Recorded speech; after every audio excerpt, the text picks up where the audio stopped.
All right, let's talk about something that's probably started a few arguments between devs and ops teams, running your database inside a Docker container. I mean, it's super convenient, right?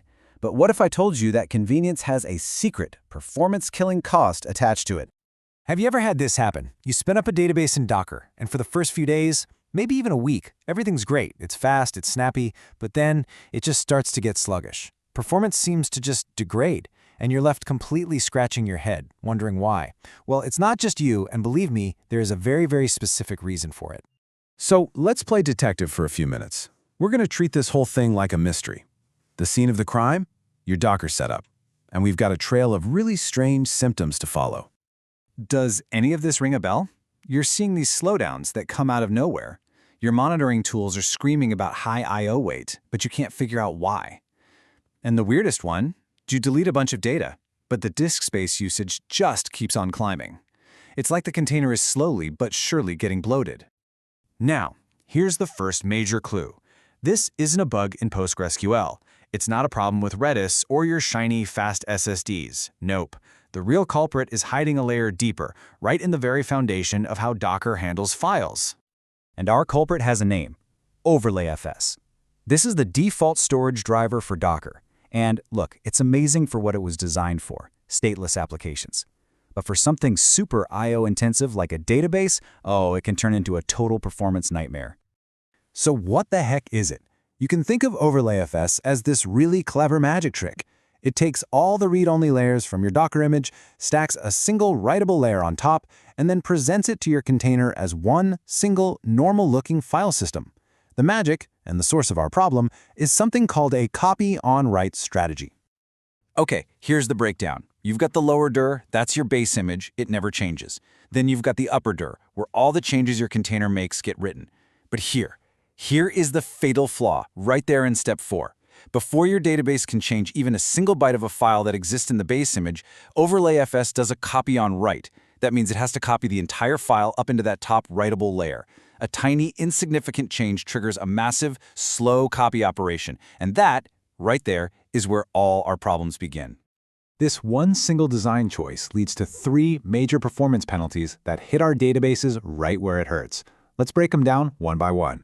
First on the list is what's called the copy-up penalty.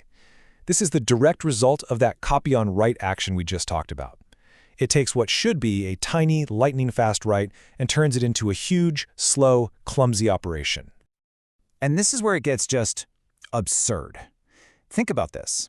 A database like Postgres is constantly making tiny little updates to its write-ahead log to ensure data integrity.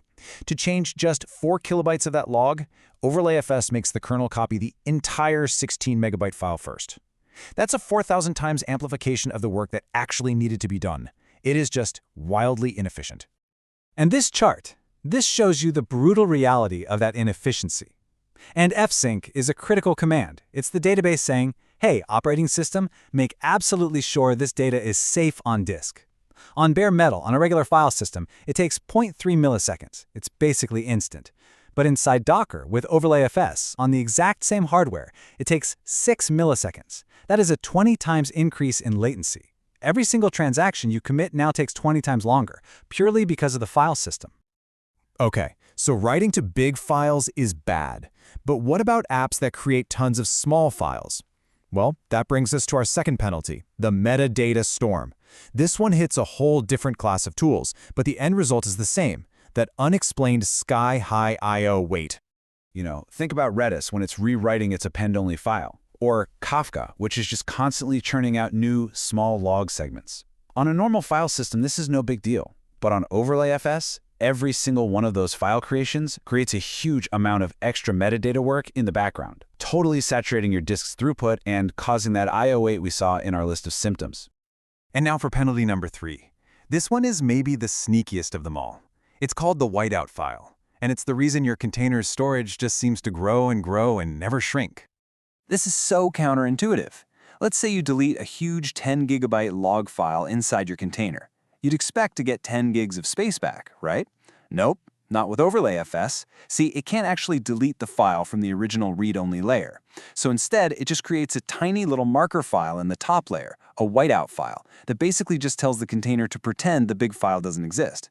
The original 10 gigs of data are still there, hidden, taking up space on your disk forever. This is exactly what causes that gradual bloating. So we have our culprit, OverlayFS, and we know its methods: copy up, metadata storms, and whiteout files. Now let's open up the case files and see the real-world damage this does to some of the most popular databases out there. First up, the relational champion, PostgreSQL. It's a database that's literally built for reliability and performance, and OverlayFS just systematically undermines both of those things. PostgreSQL's performance relies on being able to do incredibly fast sequential writes to its write-ahead log. Well, the copy-op penalty just completely destroys that model. Critical operations like checkpoints end up being 2 to 5 times slower. And vacuum, the process that's supposed to clean up old data, it becomes an I/O nightmare that thrashes your disk and doesn't even properly reclaim space on the host because of all those pesky whiteout files. All right, next case file, Redis and Kafka. Now, these tools have very different write patterns than a relational database, but man, do they suffer just as much, if not more. For Redis, that AOF rewrite process turns into a death by a million paper cuts.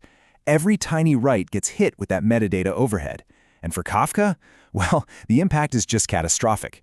Kafka is built for high throughput. It relies heavily on the operating system's page cache and being able to create files efficiently. OverlayFS just wrecks all of that. The result? Your Kafka throughput can drop by a staggering 30 to 70% compared to running it directly on the host. Okay, so the evidence is pretty overwhelming, right? OverlayFS and databases are not a good mix, but this does not mean you have to give up on Docker. We just have to be smarter about how we use it. So let's talk about how to escape this performance trap. And this right here is the single most important takeaway. The answer isn't to just stop using containers. Docker is still an amazing tool.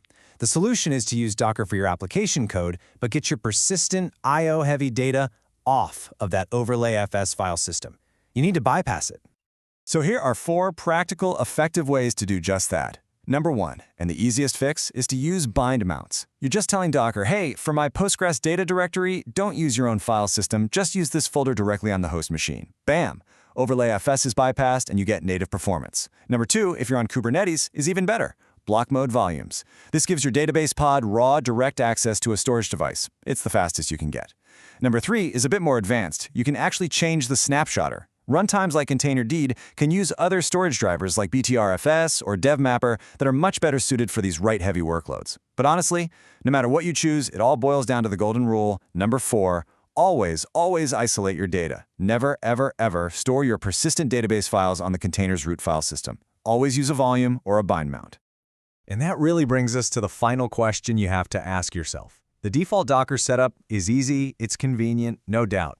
But now that you know the hidden performance cost, is that convenience really worth it for your production databases? By understanding what's happening under the hood, you can make a much smarter choice and finally get the best of both worlds. All the convenience of containers with all the performance your data truly deserves. Thanks for joining me.